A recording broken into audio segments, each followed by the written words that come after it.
Hello दोस्तों, आज इस वीडियो में बात करेंगे टॉप 4 बेसिक एंटीबायोटिक का उपयोग, इसका साइड इफ़ेक्ट, इसका क्या मैकेनिज्म ऑफ एक्शन है, सब इस वीडियो में बताएंगे।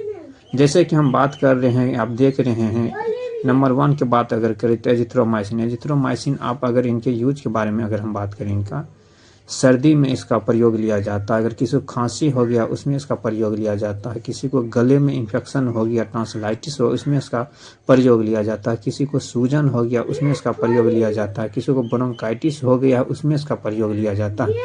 किसी को साइनस हो गया उसमें इसका प्रयोग लिया जाता है। टाइफाइड फीवर में इसका प्रयोग लिया जाता है। सब इसका प्रयोग हुआ एजिथ्रोमाइसिन का।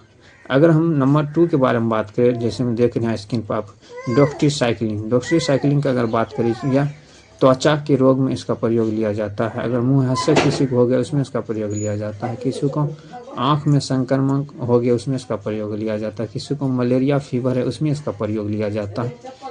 किसी को एक्ने हो गया उसमें इसका प्रयोग लिया जाता है। यह सब डॉक्सीसाइक्लिन का प्रयोग हुआ।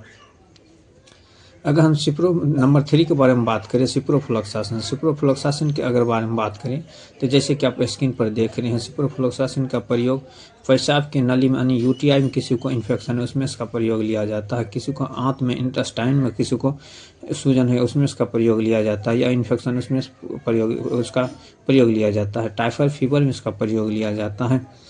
किसी को शरीर में इन्फ्लामेशन हो गया उसमें इसका प्रयोग लिया जाता है। किसी को टॉन्सिलाइटिस हो गया उसमें इसका प्रयोग लिया जाता है। किसी को साइनस हो गया उसमें इसका प्रयोग लिया जाता है। यह सब कुल मिला के सिप्रोफ्लोक्सासिन का प्रयोग हुआ।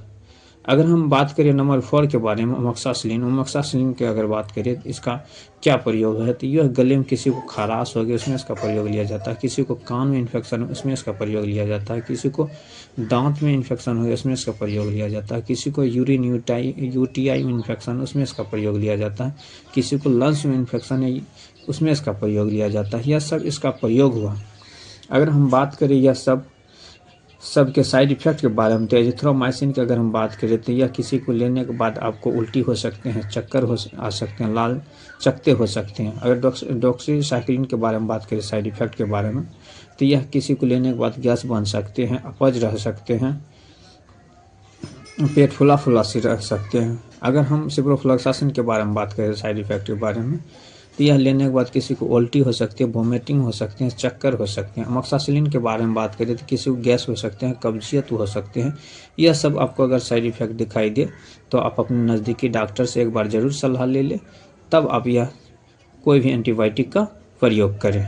तो दोस्तों, आपको उम्मीद करते हैं यह छोटा सा वीडियो आपको हम बेसिक एंटीबायोटिक के बारे में आपको हम जानकारी और उपयोग के बारे में बताए हैं। अगर वीडियो अच्छा लगा तो वीडियो को लाइक, शेयर तथा सब्सक्राइब कर दीजिए। फिर मिलते हैं नेक्स्ट वीडियो में, तब तक के लिए जय हिंद।